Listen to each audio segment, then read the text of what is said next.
Good morning, everyone. My name is Merritt. I'm the founder and managing partner of the law firm General Counsel today. And I thank you for joining us today for the COVID-19 Business Leaders Survive and Thrive webinar.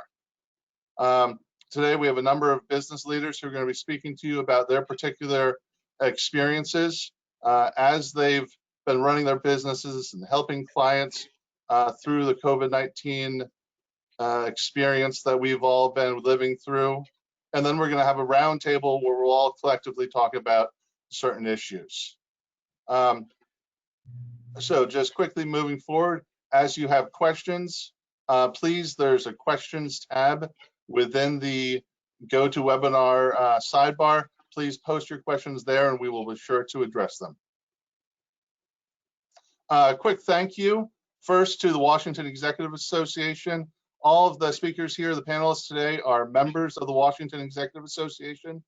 This is a group that has been meeting fairly regularly for about 12 plus years now, business owners and executives here in primarily Northern Virginia. And if you'd like some more information on the group, please don't hesitate to contact any of the panelists.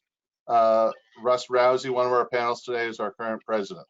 Also, thank you to the Greater McLean Chamber of Commerce for helping out with some sponsorship today. It is very appreciated. So quickly, just to give an outline of what you can expect and what we'll be talking through today. So first, as you can see, quick welcome. Then the panelists will each discuss their COVID-related issues impacting their industry or clients. We'll have about 4 or 5 minutes for each of them. Then we'll have a panel discussion on a few broad topics, and then we'll open up for questions for the last 10 minutes or so. Quickly about General Counsel PC, and I get to do this with some of the hosts here. Our offices are in McLean, Virginia. It was founded by me almost 16 years ago, and with 15 attorneys, we really serve as an outside general counsel to a lot of our clients. We have 4 primary practice areas. We're helping clients with corporate M&A, administrative issues. We're doing full labor and employment law matters. We're doing a lot of government contracts work and a lot of dispute resolution, state and federal court litigation. So if you have any questions, need any legal assistance, please don't hesitate to contact us.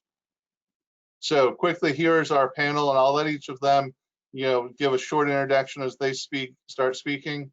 But I'm pleased to have each of these experts in their respective fields here with us today. And with that introduction, we'll move quickly to Joe Potthast. And what we're going to do is the person who is speaking, the panelist, is going to turn on their camera so you can see them. And then for the roundtable, all the panelists will turn on their individual cameras. So with that, I'm going to turn off my camera. And if this works, Joe, you should turn on yours. Yeah, thanks, Merritt, and good morning, everyone. So yes, my name is Joe Potthast. I'm with Foundation Insurance Group. Foundation is a property and liability insurance brokerage here in Falls Church, Virginia. We also do safety and risk management consultation work for our clients. Our client base is mostly here in the DMV, and we typically work with small and mid-sized businesses on their insurance and risk management programs. So there's like 3 topics that I'm going to hit on really quickly at a very high level. Each one of these topics we could talk about for a long time, but just kind of give some highlights to everybody. The first thing that I thought would be relevant would just be kind of a basic market update. Now that we're further along in the pandemic, there's a little bit more clarity about what's going on, depending on who you ask, I suppose. But the uncertainty generated by the shutdowns and by the pandemic, combined with low interest rates and really deteriorating claims history over the last several years, has really led to a tighter insurance market. It's really more of a seller's market right now, as opposed to literally the last 10 years has really been very favorable for the consumer. In Q3, average commercial insurance rates were up about 6%. So what does that mean for business owners? It basically just means that you need to be vigilant about your risk profile, the safety programs you have in place, controlling your claims, being out in front of your insurance renewals, not waiting till the last minute.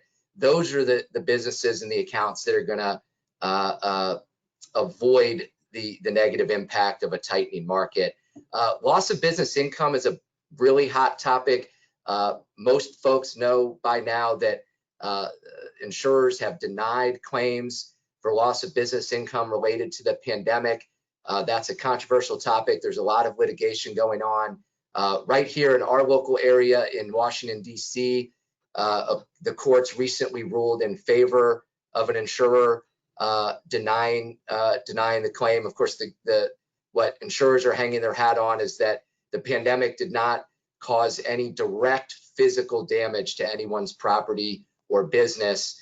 The counter argument would be that that it did, that the virus is physically present places, and that's what's causing the shutdown. So that's being litigated. But in better news, there is an act before Congress called the Pandemic Risk Insurance Act, and it would be a lot like the Terrorism Risk Insurance Act. It would basically be a public-private partnership to insure those losses going forward. So we very much expect there to be an opportunity for businesses to buy pandemic-related coverage in the future. Although I very much doubt you'll see any coverage for the shutdowns we're experiencing right now. The pandemic has brought about a lot of evolving or changing or even brand new exposures, not least of which is cyber liability prompted by remote work and the exposures that happen there.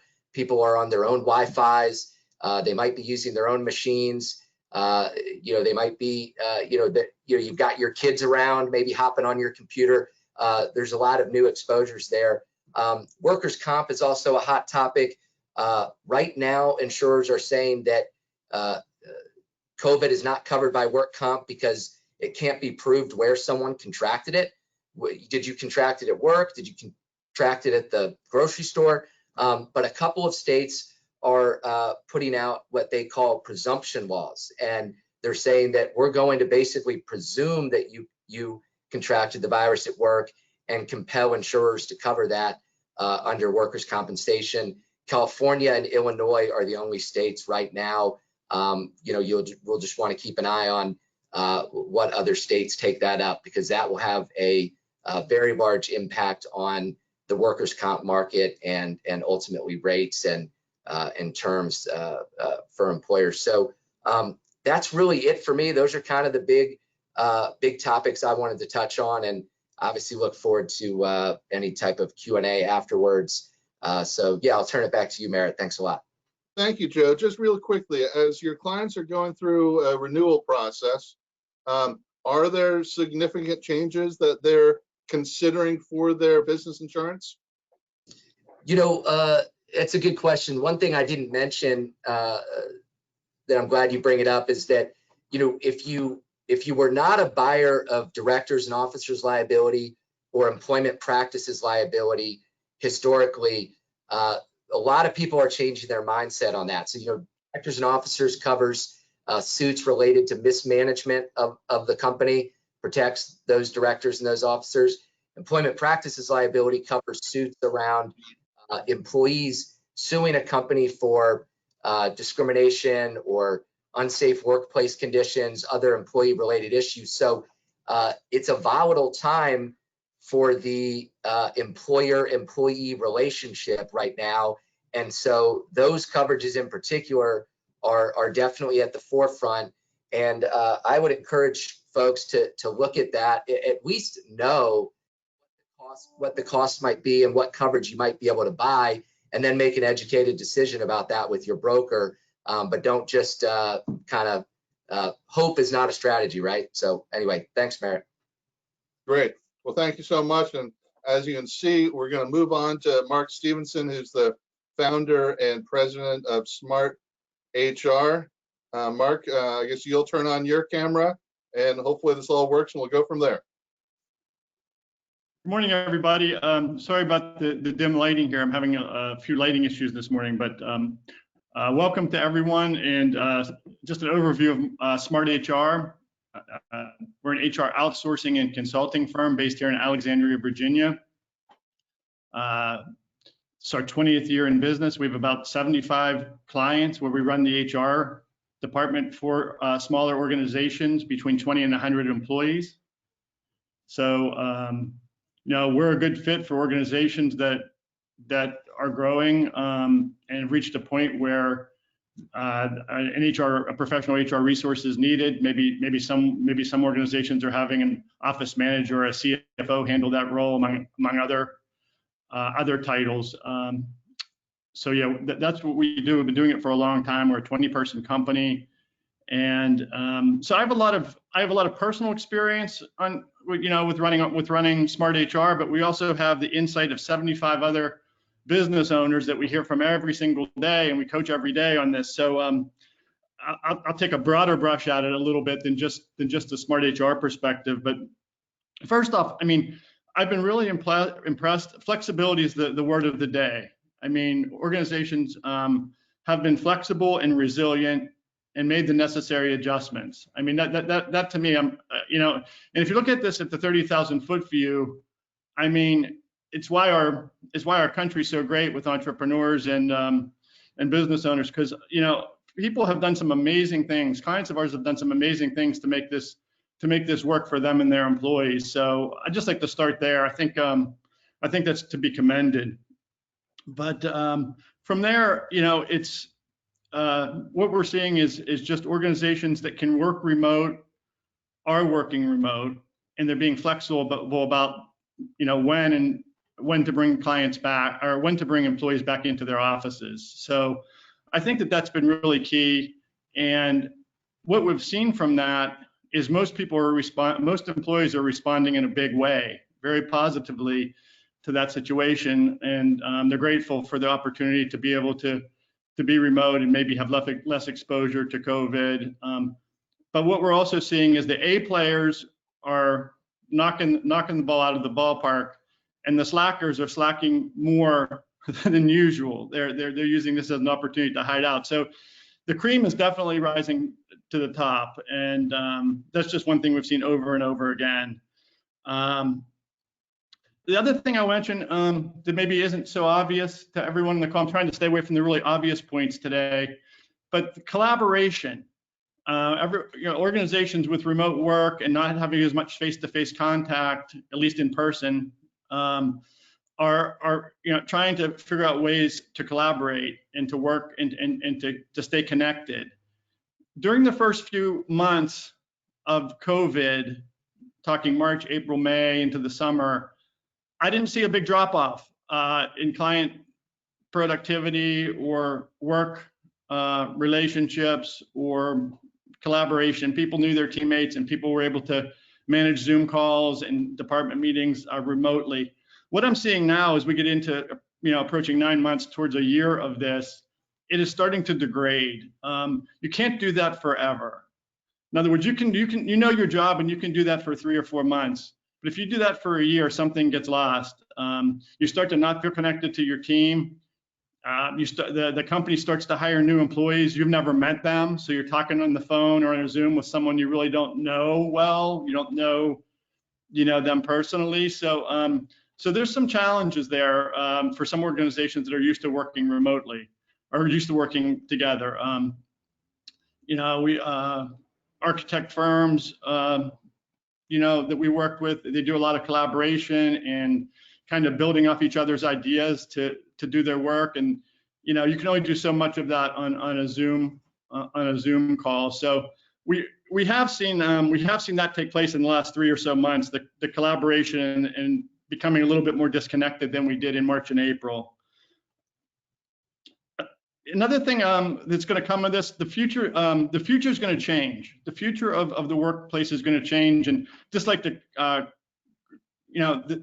Gallup has a State of the American Workforce survey that they've been running for 10 plus years, a very big survey, and they've been saying even prior to COVID that the most productive work arrangement for people that have the opportunity is to work remote 20 to 30% of the time. So it maybe equates to 1 to 2 days a week where you don't have to be in the office. And they've been harping on that and pounding that for over 10 years. And I think that holds true today. I think we're going to see more of that post-COVID, and that's going to be a big outcome from from this. It's not going to go all the way back to 5 days a week in the office for some of these organizations that we work with. And I see Merritt put up Russ's slide. So is it my time? Is it my time to end already, Merritt? I think that's a good signal that it's 5 minutes is up, and it's good. It actually is a great transition to Russ, who can talk to us about commercial real estate and what he's seeing with his business and clients. So Russ, you can turn on your camera, unmute yourself, and you're in charge. I'm here. Great. Thank you, Merritt. And you're absolutely right. Mark's conversation was a great segue into commercial real estate. So very quickly, everyone sees the slide. My name is Russ Rowzie. I'm the president of Trimark Corporation. We're a commercial real estate firm out of Falls Church. We do sales and leasing commercially, so we represent buyers, sellers, landlords, tenants. We also have a commercial property management division. We've got about 50 buildings under management, which equates to somewhere in the range of 4 million square feet. So very quickly this morning, what we're seeing really is in terms of the impact of COVID, the tale of 3 different property types.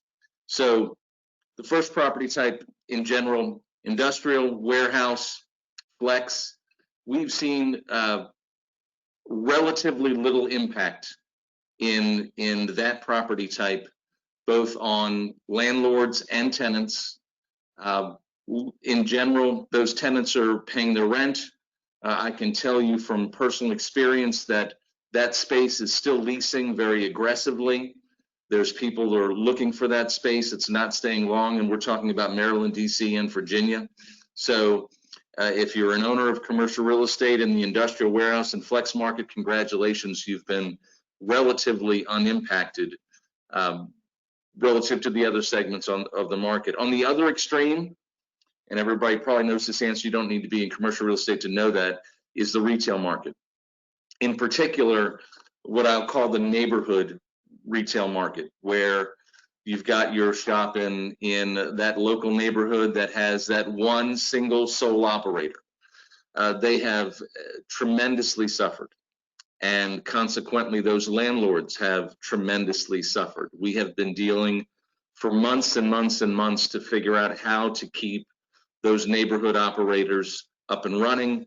We had thought that in the beginning maybe we could help them with rent deferral, meaning not forgiveness, but kick things back, and we figured out very quickly that that wasn't an option. So many of our landlords on the retail side, again, particularly in that neighborhood retail, have been really forgiving rents to try to keep these operators up and running, and we're looking at them every month to figure out what's changing, what's moving.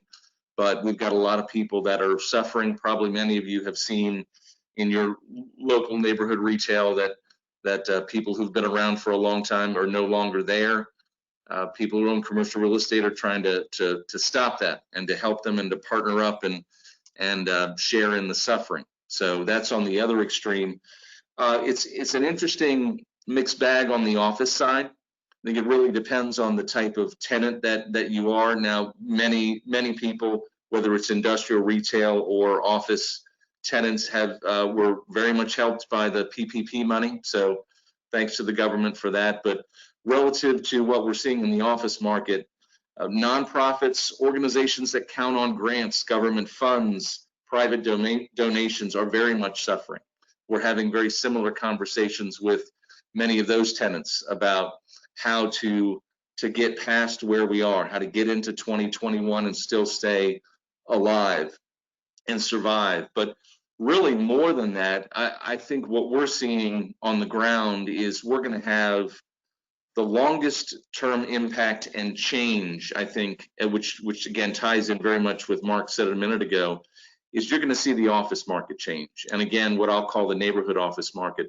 I can't tell you how many phone calls we got for tenants that we represent after things started to open up about how they could get out of current leases, because all their employees work remotely now. Many of them don't want to come back to the office. Many are used to now, even if they're not afraid of coming back into the office, they're used to the pattern that they've got into. They figured out how to work remotely. And we're going to see, I believe, over the next few years, a reduction in the number of tenants, certainly a reduction in the number of square feet that tenants are going to take. You're not going to see an impact right now because people are under lease. So my answer to how do you get out of your lease is you can't. But those leases are coming up in 1, 3, 5 years. And when they do, those tenants aren't going to be the size they are. They're going to try to figure out, just as Mark said a little while ago, how to manage working from remote and the office space that they always had and figure out that combination. So I think you're going to see some suffering in the office market in the area that's going to be staged over time because tenants aren't going to demand the space that they've demanded before. So retail is going to come back. Rents may have changed a little bit. Again, industrial warehouse flex hasn't been impacted that much, but I think you're going to see a real change in the office environment over time. Excellent. Russ, thank you so much. I think that's a great summary of the commercial real estate market. And with that, I think we move on to Stephanie Eberhart with TalentRemedy and sort of talk about how or if recruiting has really been changed by all of this. So Stephanie, all yours. Thank you so much. Okay, I just want to give you a couple of facts before we begin. As you can see from the PowerPoint that the unemployment rate right now is about 7.9%. That's actually really good news because back in May, we were at a high of 33%. So we've come down tremendously. We've added over 660,000 jobs in September. People are hiring again. They're figuring out that we need to, fund the positions that we have open. I think there was a lot of panic initially with the pandemic, and people were concerned about should they hire, should they not hire, how long is this going to go on for? You know, when offices were shut down, there was the uncertainty of when they were going to open back up. What we're hearing from our clients is it's probably going to be the end of Q1, possibly Q2 before offices are actually open back up. So most, if not all, companies have gone to 100% virtual workforce, which is very new for a lot of organizations. My company, TalentRemedy, we've been in business for 8 years. We've been a virtual company the entire time, so we didn't have any interruptions, but we did have to help quite a few of our clients through transitioning to a virtual environment and how to hire from a virtual environment. Right now, I will tell you that the biggest concern in recruiting is uncertainty. Not only from the pandemic, but we also have a major election coming up on Tuesday. And anytime it's an election year, there's uncertainty anyway.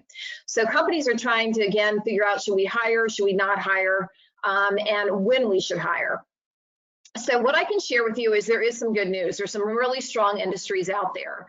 And those are construction, IT, anything IT related. Government contractors have not been heavily impacted, and of course, healthcare. And healthcare is going to continue to be a really strong industry in a lot of areas, just given the fact that we have an aging population. The hard hit industries were the ones like big box retail, where you actually physically go into the store. Tourism, obviously, hospitality, a lot of restaurants. Those have all been impacted. So the big word this year was pivot, right? How do you pivot your business so that you can continue to function? And so obviously every company needs employees. So they had to pivot from in-person interviews to online interviews. And what's actually fabulous about this is you have the ability to attract talent from all over the nation now, not just in your geographic location, but from all over. And I have been saying for years, and I firmly believe this, if you hire the right people and you put them in the right positions, you don't have to manage them. All you have to do is lead them. So with pivoting, you have access to a tremendous talent pool. Now, if you're a business where you need people in your physical office, it's a different situation. But if you're looking for difficult to hire technical people or scientific people or people who have expertise that are very rare, this is a good time to start looking nationwide. So we encourage you to also, when you're interviewing, to not only look for skills. Skills is important, but also company fit, culture, how they'll adapt to your environment, all of those types of things. That is really critical. And you might have to do more than one Zoom call, 2, 3 Zoom calls to really talk about that. Have them talk to the employees in your organization, have them talk to leadership so they can get a good feel of who you are as an organization. The challenge is when you walk into an office, you get a feel. When you meet people in person, you get a feel of what they're like. But over camera, certainly everybody's in their best behavior. So you've got to get them to the relaxed point that they're showing you truly who they are, and asking not only technical questions in the interview process, but also behavioral questions. How would you react if this happened? Or how did you adapt when this happened?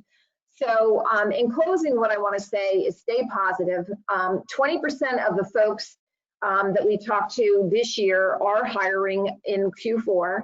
It will open up even more next year, I believe. And just continue to maintain good practices when it comes to virtual interviewing and pivoting again if we need to when we return to the office. Thank you, Merritt. Excellent. Stephanie, thank you so much for that. And with that, we turn to Alex Bartholomaus.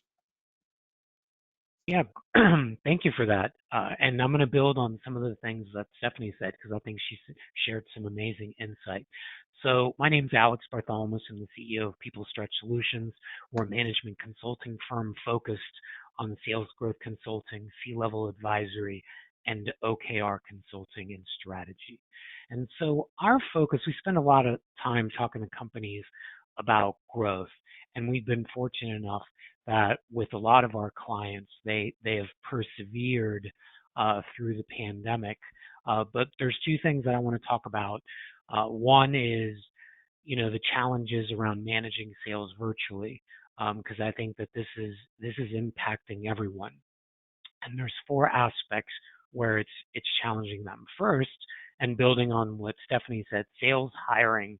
Most companies were ill-equipped to hire salespeople in a 100% virtual environment. And so the rigor needed to ensure that you're getting the right salesperson for your organization, it just hasn't been there. I think that there are some easy tips, and certainly Stephanie shared a couple. I'm a big fan of behavioral questions, and use technology as your advantage by one of 2 things: have multiple people in an interview, especially the second interview, so that way you can really test the salesperson and how they're going to handle a difficult situation. You must push people, especially in selling. I appreciate other roles. You want to sell them on your company. For hiring salespeople, you need to challenge them so they prove that they are worthy of joining your company. So you have to kind of shift. I know in other roles that's counterintuitive, but in sales, they've got to convince you as opposed to not just you convincing them. The second challenge that people are facing is ramping up new salespeople. It's really hard to ramp up any new employee when you're dealing with virtual, because you don't get the additional time outside of scheduled virtual sessions. So that's something that companies are struggling with. And what the simple solution, and it's not always so simple, is that multiple people need to be in charge of ramping someone up. So a lot of companies I've seen successfully implement a buddy system. So there's the hiring manager. There might be an additional 1 or 2 buddies that help that new person overcome that. So that's kind of my tip there to help you make progress. The third challenge around, say, managing sales virtually, sales managers are struggling to coach. It's really hard to coach someone over the phone or even across a Zoom call. Zoom fatigue or whatever meeting platform you work on is starting to weigh on everybody. And so because it's weighing on everybody, the first thing that people are struggling with is they're giving up on doing more coaching, and that's not something you should give up. You actually do need to do more coaching. And so all of the fatigue, the lack of coaching is creating this challenge that I'm going to talk about more broadly. But in sales, it's making it hard for sales managers to hold salespeople accountable because they're being empathetic of how hard selling is. Listen, nothing prepared us for the pandemic, but the people that are thriving are the ones that are doing the fundamentals, the ones that are making the calls, that are reaching out to people, that are leveraging their social network. And so Mark Stevenson said the cream rises to the top and the undermotivated hide. You must, especially in sales, not tolerate any form of undermotivation, and that you have to be focused and staying on top of that. The second thing I want to talk about is that in general, across organizations, we're seeing alignment and accountability drop. And so that alignment and accountability, one of the big reasons is what Mark Stevenson said, collaboration is suffering. We saw a significant drop in the third quarter with COVID fatigue and collaboration. It's taking its toll. And so that is very real. The second impact to alignment and accountability is the fact that people aren't getting used to the new meeting cadence. When you're moving meetings around, it's making it really hard for teams to find rhythm. So that's something that every leader on this call needs to think about. Are they setting the right rhythm for their teams? As a result of COVID fatigue, while people compensated and have been communicating more, they're focused on tactical communication, and what's suffering is strategy. And so we facilitate a lot of offsite meetings, and we've seen people consciously spend less time because you just can't do 2 days of continuous Zoom meeting. So rather than meeting 2 days, people are meeting for a couple of 3-hour sessions, or they're even pushing all together. So that's problematic if you're trying to align everyone around strategy. So we've wrapped up our 2 topics. Let me hand things off to my colleague, Kirk, to tell us about what he's going to share today. Yeah. Excellent. I don't even need to do the handoff. Go ahead, Kurt. Yeah. This is Kurt McLaren with Foresight CFO. I'll let you take it from there.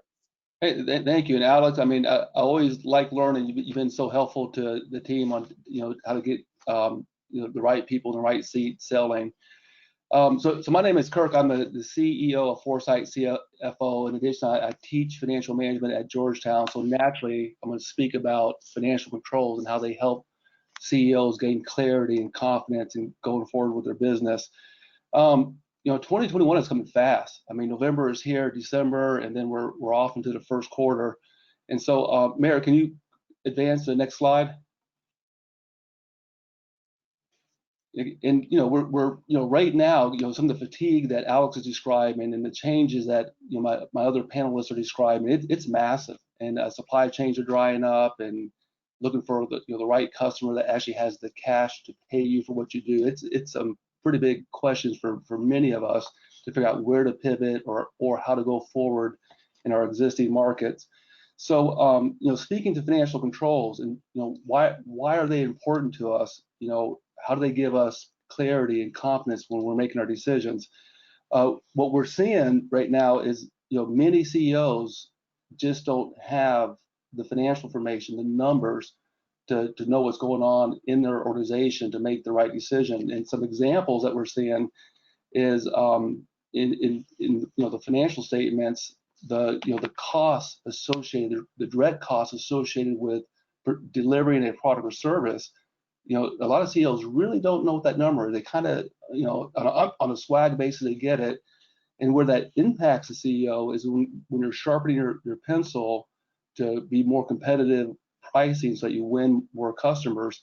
If you don't have the exact number for different products, services, what it actually takes you to deliver that outcome, then it's more difficult to price right. And in some cases, when we get in there, we actually find out that we're pricing below the cost, the direct cost of making the product or service. So we're seeing not having clear numbers impact pricing, which impacts winning contracts, and likewise by not having the financials down to either down to the client level or down to the product or service level, it's very difficult to defend your gross profit if you don't have those financials coming at you every month. And then on top of it, to make sure you have good numbers, beyond the monthly financials, what weekly key performance indicators would be helpful for your managers to see where the kinks in the hose are so that they can act, literally that week to resolve the problems and get to a better place proactively before the month is over. So the for CEOs who are on the offense, use the numbers. Learn and use the 2% CEO habits of profitability. And the first habit, make sure you have good numbers. So that make sure your accounting is giving you what you need so that you have crystal clarity on making decisions. Then managing cash well, like the 12-week cash forecast, making the financial roadmap. This is where you're going into 2021. What is your 12-month rolling forecast, where top line and bottom line kind of numbers, and how can you run what if scenarios to engineer profitability? So create that financial roadmap. So now you're gaining, beyond looking backwards with accounting records, we're creating a view forward, right? How do we win in 2021? Then drive performance. Look at competitive benchmarks for your industry, and see where you're doing better versus worse, and what insight does that give us to take action. And then habit 5 is identifying the right option. How do you assess your marketplace, for growth potential? Where's your 80-20? Most of us are making 80% of our profit from 20% of our activity. So once you sort that out, do more of the 20%, right? So in a nutshell, that's that's what we're seeing, is that a lot of CEOs just don't have good numbers, and that as a result, the financial outcome of their business is suffering, both in terms of profitability and what cash they have in their bank is not what it could be. So excellent, Kirk. Yep. Thank you so much for that. And with that, then we're going to have all the panelists turn on their cameras. And I'm going to go to the roundtable discussions. So hopefully you should now be able to see all of the panelists at the top of your screen. And for the next probably 15 minutes or so we can leave some time for questions, we're going to go through these discussions and open it up to the panelists for each of them to sort of talk about their thoughts on some of these broad issues. Again, as you go through this, if you have any particular questions, and if you have a question for any of the particular panelists, please go ahead and post that within the sidebar in the GoToWebinar. So number one, and Mark Stevenson, perhaps we even start with you on this. What are you seeing your clients do about building culture, employee morale during the pandemic? It's hard when you're not going to the office, you're not seeing folks, and you're struggling with so many different things that none of us would have ever anticipated. How are companies continuing to build culture and maintain employee morale? Well, thanks, Merritt. Yeah, no silver bullet, no one size fits all, that's for sure. But, Alex alluded to it a bit, at the beginning, there was virtual happy hours. There continues to be team meetings and one-on-one meetings with staff. But each organization is doing it differently and trying to be as creative as possible. But I do feel like it's getting a little tiring at this point.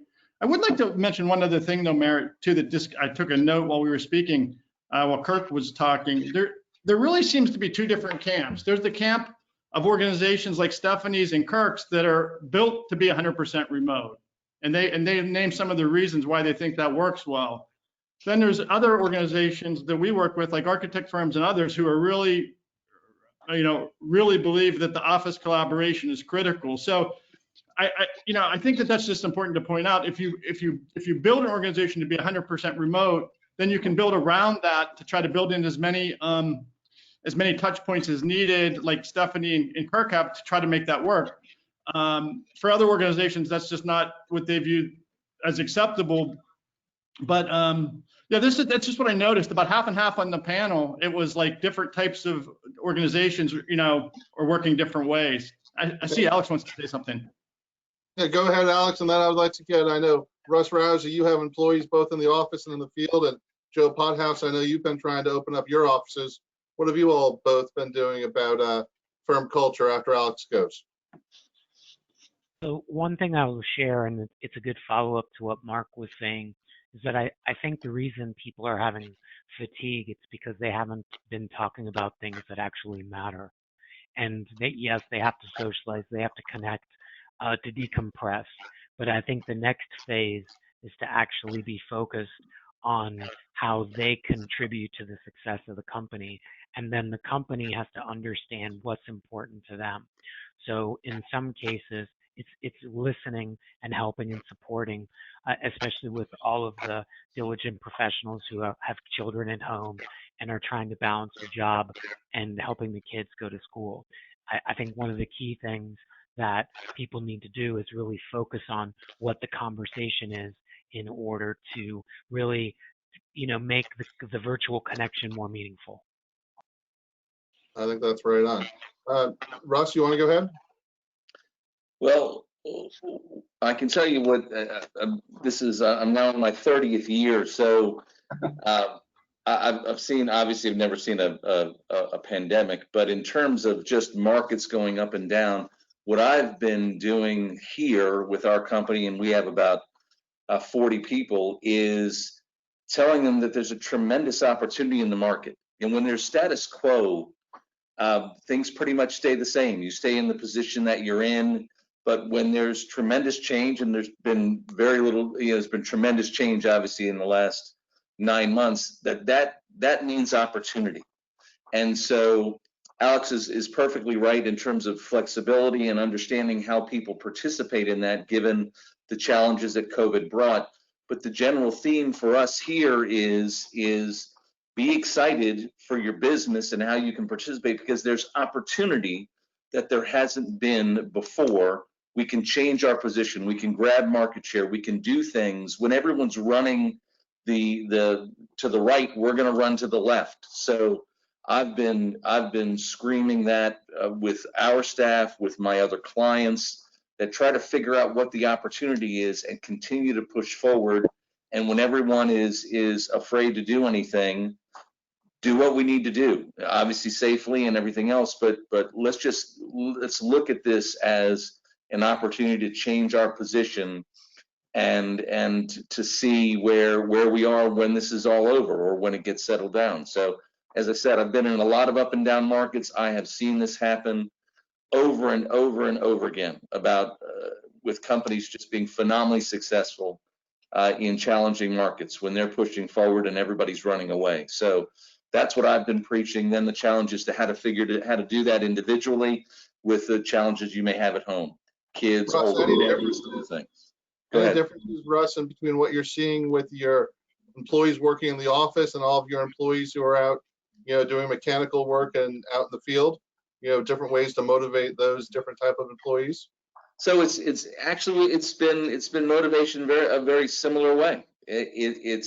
What I find is, and what Alex said, is people are excited about being part of something. So when you tell people, whether it's a guy that's in a truck running a service call or an accountant that's at home running numbers, they want to know that there's opportunity and how they participate in that opportunity, and they seem to be excited about that. So it may sound strange, but we've got a lot of excitement going on around here, and relative to how people can participate in the opportunity that's been created with the uncertainty in the marketplace. So we've been treating everybody very similar. The message has been very similar, and we found that whoever it is, a white collar, blue collar, or whatever other traditional thing you want to talk to, they all respond the same way. I'm excited about the opportunity, and I understand where I fit and how I can help us move forward. And I think this is an important topic. So Joe, I'd sort of like you to talk about, I know you've been struggling with getting your offices reopened. How have you all been maintaining culture and employee morale? Yeah, thanks, Merritt. I think a lot of the major points have been hit, so I'll be brief. But we like to believe we have a strong culture, and we're not worried about that culture just disappearing overnight. But we do think that that lack of collaboration that happens with strictly remote work that Mark Stevenson talked about in his piece is a problem. I'll tell you a really quick story. There's two young guys in our office, sales guys, that met here at Foundation Insurance Group. A year and a half later, one of them's getting married, and and the other guy was in the wedding. They've become really good friends. I don't think that happens over Zoom.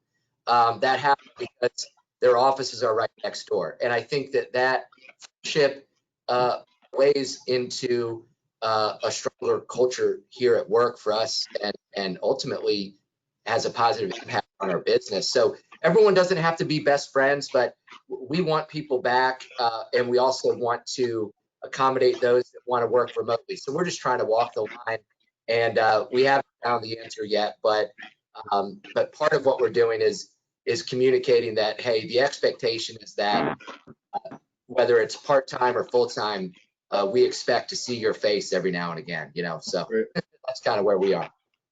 Anyone else want to chime in on culture, or should we move on to the next topic? I wouldn't mind jumping in, Merritt. Absolutely. Just a couple of things. Since we were literally conceived when it became possible to work virtually, so this is something we've been doing for a long time. Two things, as far as like getting the work done, you know, a weekly KPI dashboard really makes it clear about what's expected from each person, you know, both activities and outcomes, and they take ownership, right? Their numbers to take ownership of. So that combined with, from a culture standpoint, doing internal masterminds where employees can meet as a group at least once a month with somebody who's not their manager, and have a relaxed atmosphere and have a conversation, experience share, challenges, both personal and professional, and then that learning together, right, is another way of bonding that culture. Internal masterminds are the game changers, especially when combined with weekly KPI dashboard. And then that, along with what Russ said, be on the offensive. You know, don't back down and wait for the world to fix itself. You know, get out there and figure out where's the tip of the spear and pushing outcomes. So those three things have gone a long ways to pandemic or no pandemic, it works. Great. Thank you, Kurt. You know, let's move on to the second topic, and I want to, hoping Stephanie, you can address this first. I know that you are a very active networker, which obviously has been more difficult. What all has TalentRemedy been doing, you know, to maintain and build its sales and marketing, you know, through the pandemic? Thanks, Merritt. So yeah, so my mode of building the business was through in-person interview or in-person networking and meeting people one-to-one, and that's how I really connect. So we had to make a very quick shift to doing online, and so we implemented a social media campaign during the pandemic, which actually was very beneficial because I heard from people I hadn't heard from in years, because all of a sudden we were putting out content, and really good content that was interesting to them. So it actually did help us in terms of continuing to build our business. I do think, though, that you know, we all have to be very aware that presence is important, and it's very easy to, you know, not turn on your camera in a meeting or not have a one-to-one you know, networking opportunity. And do it by phone. But when you have your camera on, you're making a connection, and you have, you know, you're looking in somebody's background, you're looking at their office, you're getting a feel for who they are. And I think that is critical to mention. You know, engagement is about being present. And so when people are talking with one another, they really do need to be present. And it's your responsibility, whether you're an employer or you're a leader, to make sure that that's happening. So, you know, I just hope that's a helpful tip that everybody can take away from today. No, I think that's right on. I know at General Counsel in particular, and part of the reason we're doing this webinar today is, you know, we've really, you know, shifted from doing in-person events and networking just to trying to get content, get information out through different webinars, you know, and just connecting with our clients and potential clients that way. Anyone else want to chime in on sort of marketing and sales? Well, Merritt, Yeah, I'll chime in. Okay, go ahead, Alex. No, Russ, you go first. Well, what I was going to say very simply, and I think it's really been since July, what we've found, and I don't know if it was a shocker, but that people we're calling on want to get together. They want to, so I think it's, you know, being isolated from mid-March through June, people were strangely excited. Obviously, again, social distancing and all that kind of stuff, but to feel the sales call and to say, yeah, sure, come on over, we're willing to talk about that. And it's kind of slow, and it's good to see somebody and to talk to somebody and see somebody in person. So we haven't had a whole lot of pushback in the last couple of months relative to meeting people safely in person. And strangely enough, it seems like people have been more open to that than they have been traditionally. Excellent. Alex? Yeah, I want to reinforce the point that more people are picking up the phone simply because there was a steady decline going into last year at people giving up on calling people and always trying email or relying on other things. So I think people need to go back to just picking up the phone. It is a very successful way if you have access to the right person. Two other quick things. I think building on what Stephanie said, I think that being present, another way that certainly subject matter experts like the group of us up here at Washington Executive Association, we're making a significant investment over the next 2 quarters in video. I think the internet is ablaze with content, and I think it is incumbent upon, especially if you're a service provider, to be innovative in how you deliver your content. And I think video is more engaging than written. So that's one. The second thing is that in the virtual environment, there has never been such an open place to record calls and record virtual meetings. And every meeting platform has the ability. There's some great third-party tools, but this is important because everyone needs to watch themselves in those meetings or listen to themselves. You are going to have less opportunities, so you have to increase your win rate, and the only way that's going to happen is if you're watching your game film. So just want to encourage people to record your calls, record your meetings, and watch yourself so you can increase your win rate. Excellent. Thank you. That's good advice. So why don't we jump on to the next topic? And Kurt, let's throw this to you, since a lot of what you're doing on a day-to-day basis for your clients is strategic and financial planning. Any particular recommendations for the participants here? Yeah, I mean, if we do be in general, is really step back and look at get more intelligence about the market that you're going into versus the market you came from. What are the changes going on with your clients, your supply chains? And there's companies like Merrill Lynch, Bank of America. They have economists. They'll give you an industry report about your industry, and there's probably some opportunities that you can get them. Figure out what the chessboard looks like, and then do the work. I mean, kind of build on the second question. Analyze your clients. Do the customer segmentation analysis. Find out what are your 20% of your customers producing 80% of your profit, not top line, but your profit. And doing those two things will start giving you a strategic view that you may not have had if you don't do that. So, excellent. Thank you for that. Anyone else want to sort of chime in on what they've been doing or seeing their clients doing for strategic and financial planning? I'd like to go, Merritt, if it's okay. Please, Mark. Yeah, I'm going to piggyback on what Russ said earlier. As far as opportunities, I think this question surrounds opportunities. And I'll tell you this, last year when the unemployment rate was around 3%, it was slowing our growth because we couldn't hire the top HR consulting talent that we needed to grow our business, and that's loosened a bit. So as Russ said, there's a lot of opportunities if you kind of, look for them, and that's been a big one for us. Great. Let me just a reminder, if you have any questions and for any of the specific panelists, go ahead and put that in the webinar toolbar. But before we get there, let's go ahead and maybe just go around the table, general recommendations for business owners. I can kick it off. Just, I'm a lawyer, so I need to provide legal advice, and really there's just been a slew of new laws that have been passed in the past several months that impact businesses. Workplaces have changed with people teleworking. What I'm doing on a day-to-day basis is advising employers on employment issues. So with all this change, you need to make sure that you've thought through these changes as it relates to your personnel policies, your employee handbooks. If you have non-compete agreements, those might need to be revised, not only because, Virginia has changed the law, but because the workplace has changed. So as you're doing some of your planning for next year, make sure you take into account what changes need to be done as relate to employment matters, business contracts, and things along those lines. So why don't we just go around, if everyone can sort of provide a recommendation, why don't we go in the same order that we presented? So I think we started with Joe Potthast. Yeah, thanks, Merritt.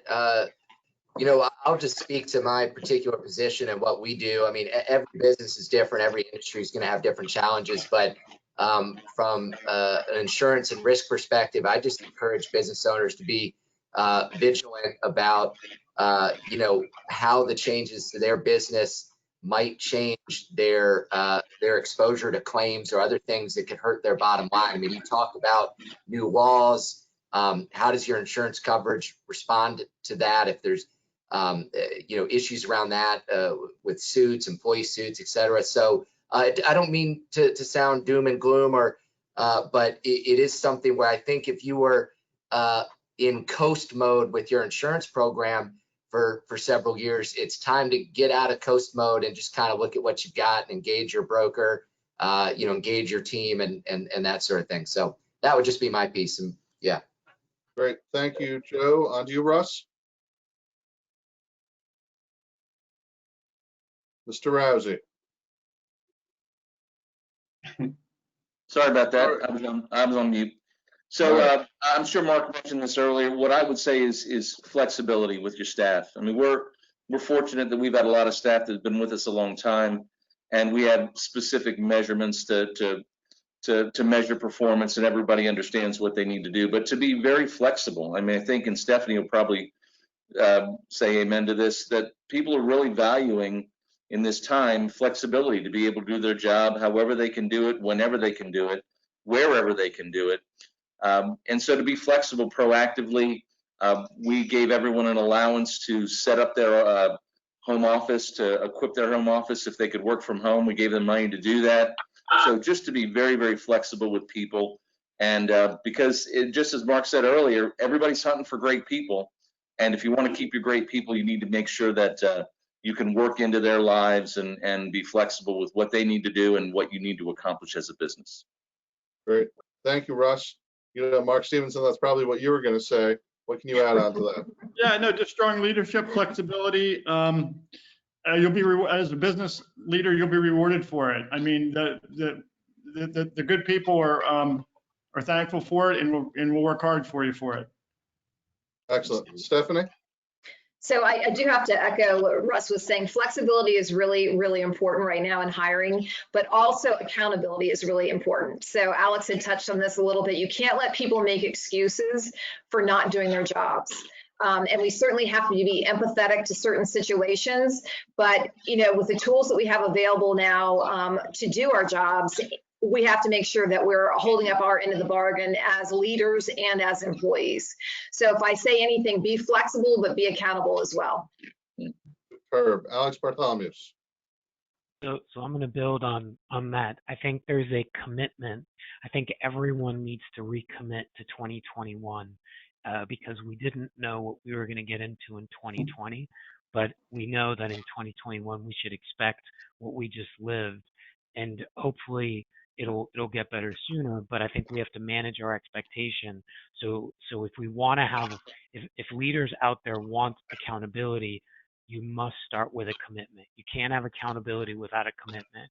And if an institution is going to give flexibility in exchange for flexibility, you must get the commitment. So I think it's about restoring commitments, recommitting through the strategic planning process. Superb. And our roundup hitter, Kirk.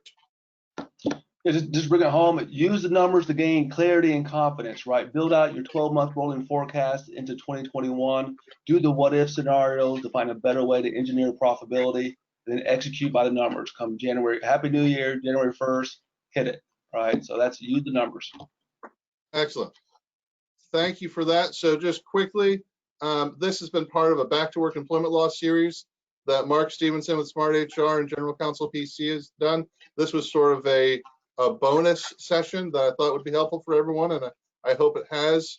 Part 5 will be on November 10th, where we'll be going through sort of a summary of the Back to Work Employment Law series, impact of election, and going through many hypotheticals. So hopefully you can join us for that. And parts 1, 2, and 3 are all on the General Counsel website if you would like to be able to review those. And then finally, I just want to thank everyone. The participants are all here with their emails. Please consider reaching out to anyone if you have any questions. And with that, it is now right after 11 o'clock. I don't see any questions that are posed.